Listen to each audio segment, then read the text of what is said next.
All right, everybody, if you're interested in watching the snake feeding, we're going to be starting in about 1 minute here. Just a couple things introductory before we get started. So one thing of note for all the people who are here in person is that we do this as a live stream as well. So you'll notice we have our cart and our microphone and our camera around here. Also just of note that, so if you guys are saying things, they will probably get picked up on the microphone. So be mindful of what you're saying here. Also, if you're running a cross date, you're going to end up in the video as well, which is not a problem for me, I suppose, but if you guys don't want to end up on camera, be mindful of where that's going. We're also just going to be moving it around as we need different camera angles, so just try and be mindful of the cable and the card as it's going around as well. And for the sake of the stream, because this is an item that we do get underwritten by the Beltrami Electric Co-op, so big thanks to Zach for helping us out with all these streams that we've been doing. And I think with no further ado, we'll get started. And so today what we're going to be doing is our Saturday snake feeding. And so we do these feedings every other Saturday. So we're going to see all 5 snakes eat today. And we do these, as I said, every other Saturday. So the way that we usually phrase this is that we offer food every 2 weeks, because we fully expect that all of these snakes are not going to eat every single week. So I'm starting with Rusty here because he is one that tends to be one of our most consistent eaters out of the whole lot. He eats pretty much every single time. And Rusty is a common boa. Grab my tongs here. And some of you were probably visiting with Rusty right before we started our feeding here. And I will let you guys know, just as a warning, what we feed these guys are rats and mice. So what I have in my little casserole dish back here is a bunch of dead rats and mice. So if you don't want to see that, you have been warned. And what you'll see is that I have a bunch of different sizes here. A bunch of different sizes of rats and mice because we have a bunch of different sizes of snakes that need to be fed. And so the size of the rat basically translates directly to the size of the snake.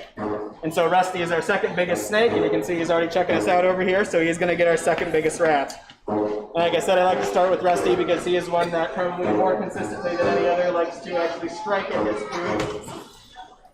And so I'll take my big rat here, I'll lift this up, and probably about as soon as I touch this to his nose, he's probably going to take it. So. And you'll see what he's doing there is he grabbed it, he struck at it, and he wrapped his body around it. Boas are constrictors, and all the snakes you're going to see today are actually constrictors. They're just doing it on different scales, basically. And basically, constriction is something you see in any type of snake that is not venomous. There's really only 2 models of feeding that you have in snakes. You either have venom, so you bite your thing, you let it die, you come back and you claim it, or you grab it and you don't have any venom, so you got to squeeze it to death. And so boas, and like I said, everyone else that we're going to see today are going to be constrictors. Rusty tends to be a little bit more active with his constriction than some of the other ones are, which is another reason why I like to start with him.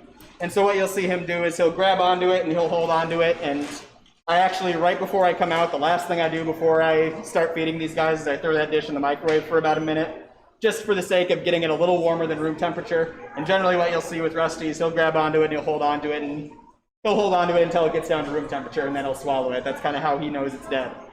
And he will swallow it all in one piece. Snakes across the board almost swallow their food whole as one piece.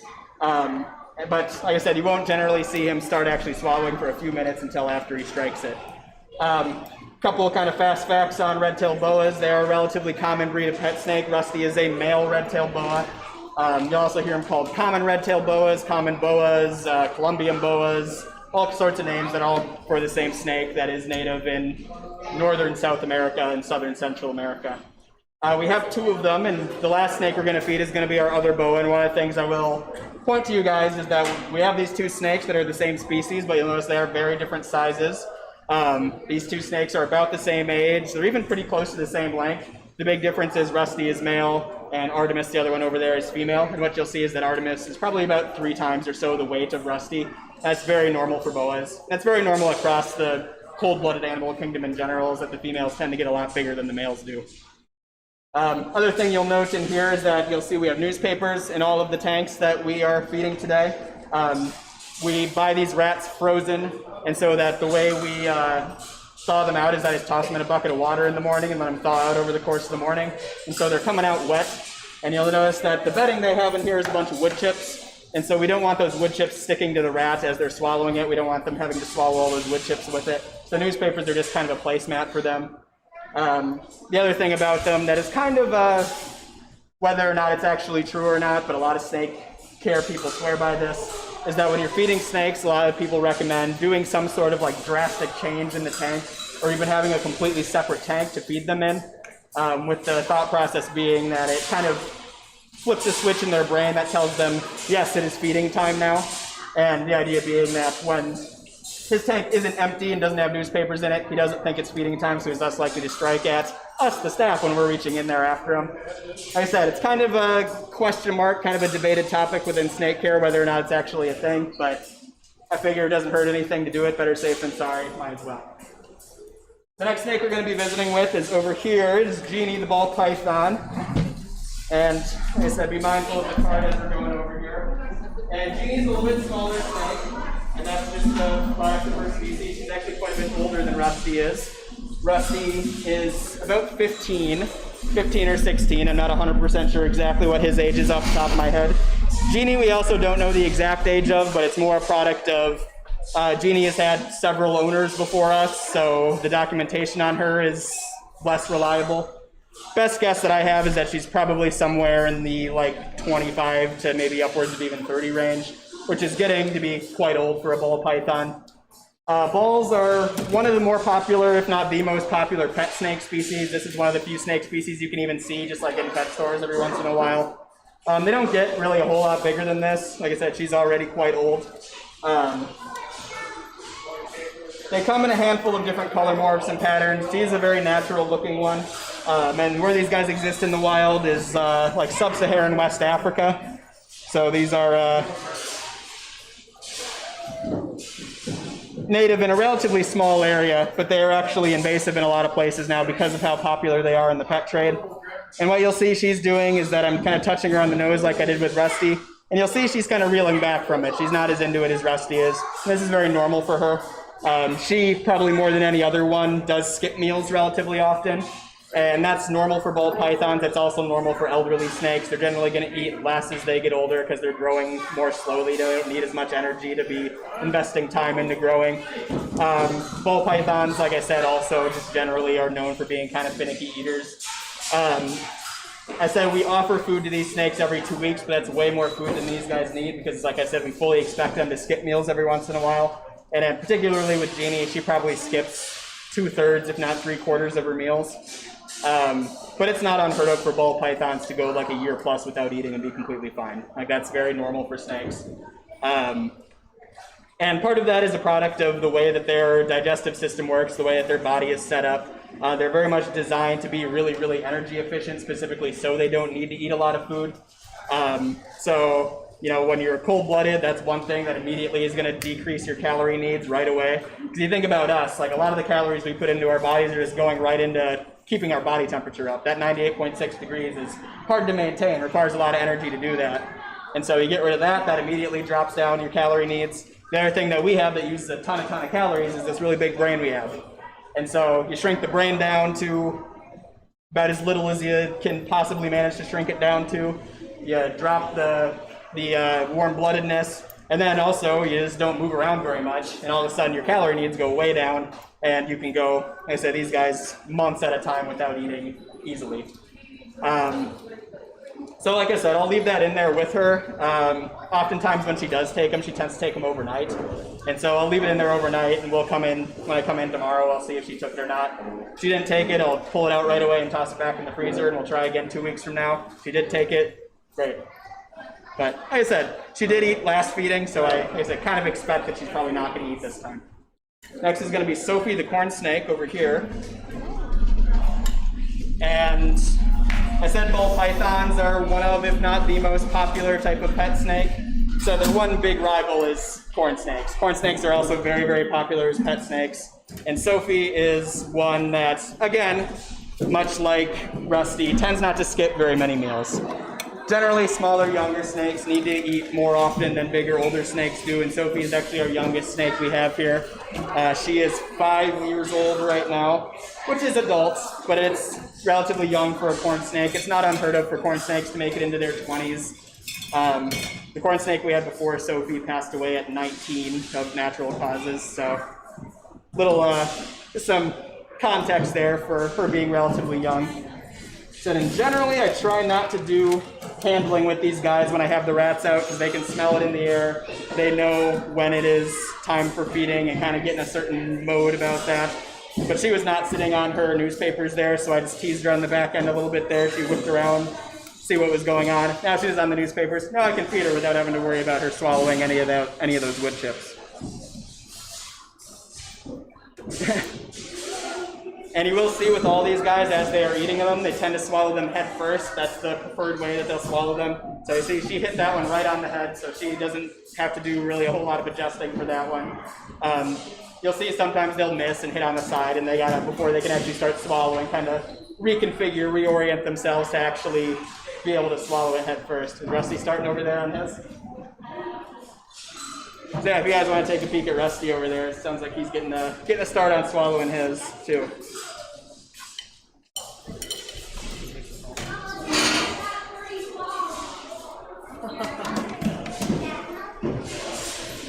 That is some distension, my goodness.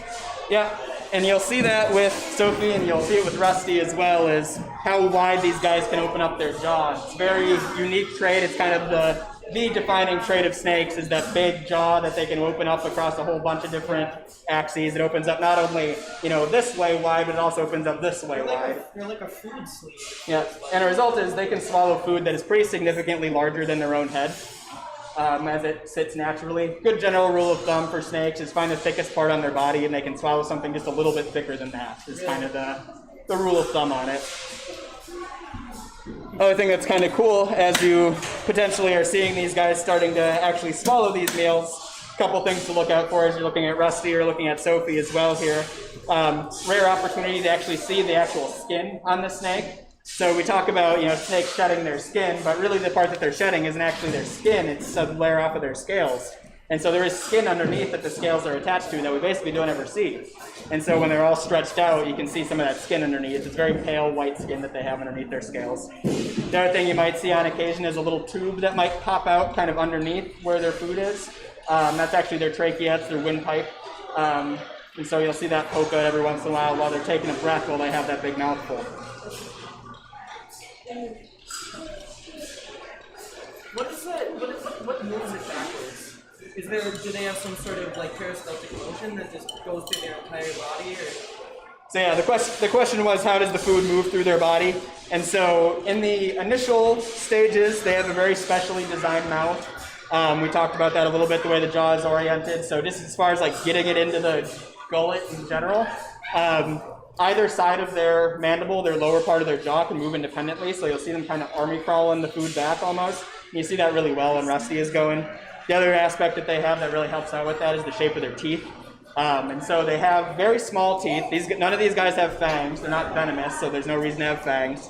But they do have teeth, and they are very small, and they're all hook-shaped. And those hooks all point towards the back of their throat.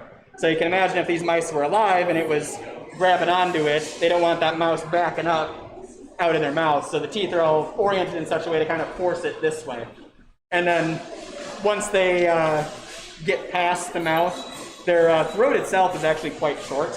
There is a peristalsis that exists within the throat, but the stomach actually starts just a few inches behind the head. Really? Mm-hmm. And then it just kind of works through there? Yeah, and about a third of their body length ends up being stomach. Huh. I guess that's why they're so efficient. Yeah. And so we're going to do the Hognose Snake around the corner here next. We'll have this one just be a little quickie here. It's kind of a goofy angle for everybody. And the Hognose Snake is our smallest snake, but it is actually another one of our kind of senior snakes here. Here, I'll actually take the sign off here so you can see from the side. And the Hognose is our smallest snake, so it is, of course, getting our smallest mouse. Where are my tongs? There they are. And the Hognose Snake is kind of unique. You might remember that I mentioned that almost all snakes swallow their food completely whole. When I say almost, this is the one I'm talking about that doesn't necessarily do that. Hey. So Hognose snakes are kind of unique in that they actually are the only snakes that I know of that actually chew their food a little bit.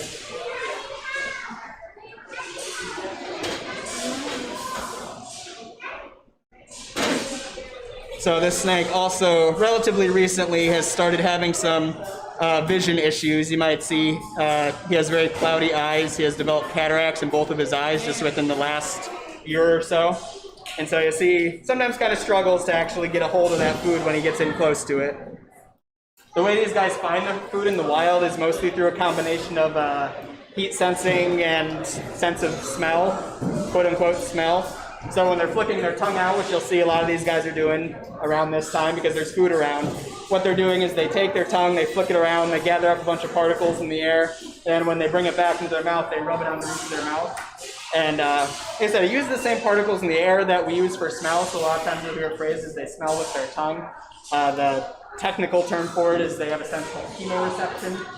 And so you'll see them chemorecepting is the way that they mostly navigate the world. Once they get in real close and it comes time to actually like hit the food, they do rely on their vision. And so, like I said, for a snake that is having vision difficulties like this one is, sometimes he struggles a little bit actually getting a hold of his food. But he's got it now. He's got it along the side, so this is going to be one where you'll probably see him kind of reconfiguring that, trying to get around to the head before he swallows it. That hognose snakes, like I said, are kind of unique in that they are, as far as I know, the only snakes that actually chew their food. And in fact, you'll see, if you look at the scientific name for them, it is Heterodont is the genus, which translates to different tooth. It's a product of their weird teeth that they have. And our last one we're going to offer food to is going to be the big girl in the corner there, so let's just go around this one. So we have our last boa, and we'll get the cart around here.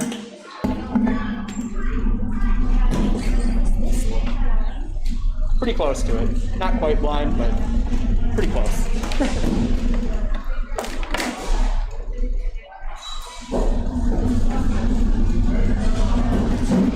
And so our last snake that we're going to be offering food to is Artemis, who, like I said, is our biggest snake. She's another common boa, just like Rusty, the first one that we fed. And she's another one who tends to not strike at her food right away more often than not. She's another one who will oftentimes take hers overnight.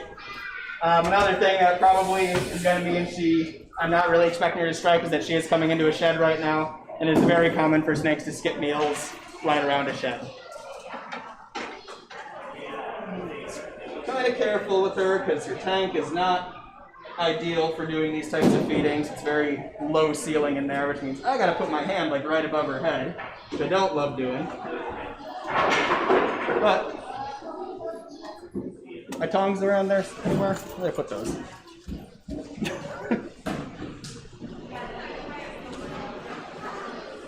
No? Oh, here they are. And so, like I said, remember, she is the same species as Rusty, but like I said, you'll note that she is a significantly bigger snake, and so she gets a significantly bigger rat. A rat that sometimes is a little bit of a challenge to hold with my tongs. And she's also oriented in kind of a weird way, so right as she's sitting right now, her head is actually facing away from the camera back into the corner. So what I'm going to have to do is reach all the way over the top of her and hope she strikes that way and not straight up. That being said, if she were to bite me, it's not the end of the world. These guys have very weak bites. They have very small teeth. If she were to bite me, she would very easily break skin. Like, there would definitely be blood, but she's not going to do any major structural damage to me. They just don't have the capacity to do it.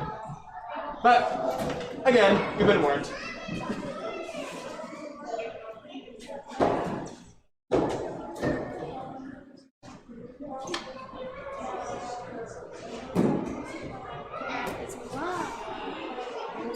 She did strike at it.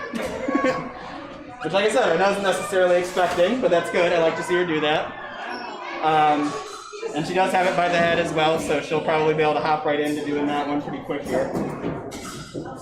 We'll have to do some uncoiling probably here first to get resettled, but...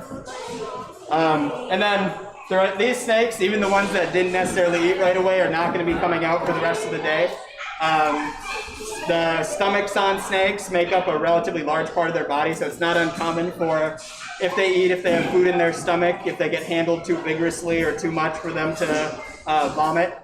And snake vomit is very gross. It's not very fun to clean up. It's also really stressful on the snakes because their stomach is so big. It's a much more stressful body process for them than it is for us. So we want to avoid that. Also, just they can be a little bit more aggressive around this time because of the food that's been around. But I think we will call that a wrap on our snake feeding. If anybody in the audience has any questions, feel free to lob them out to me. But otherwise, I'm going to outro our internet audience here. And if you guys are interested, like I said, stick around and ask some questions. So thank you to our YouTube, Twitch, and Facebook audience out there. Like I said, we do these shows every single day at 3:30. Snake feeding every other Saturday, but there's different educators talking about different topics every day here. And so, again, big shout outs to the Beltrami Electric Co-op and their Roundup program for underwriting these shows. Also, just for guests out there, we've relatively, it's been a few weeks now, but relatively recently changed our schedule to being open 7 days a week again. So you can come in and visit us anytime, Monday through Saturday, 9:30 to 5, Sunday 1 to 5. And like I said, if you come at 3:30, we're always doing these shows. So if you're here at the time that we're doing it live, you might get to participate depending on what the show is. So again, thank you very much for watching.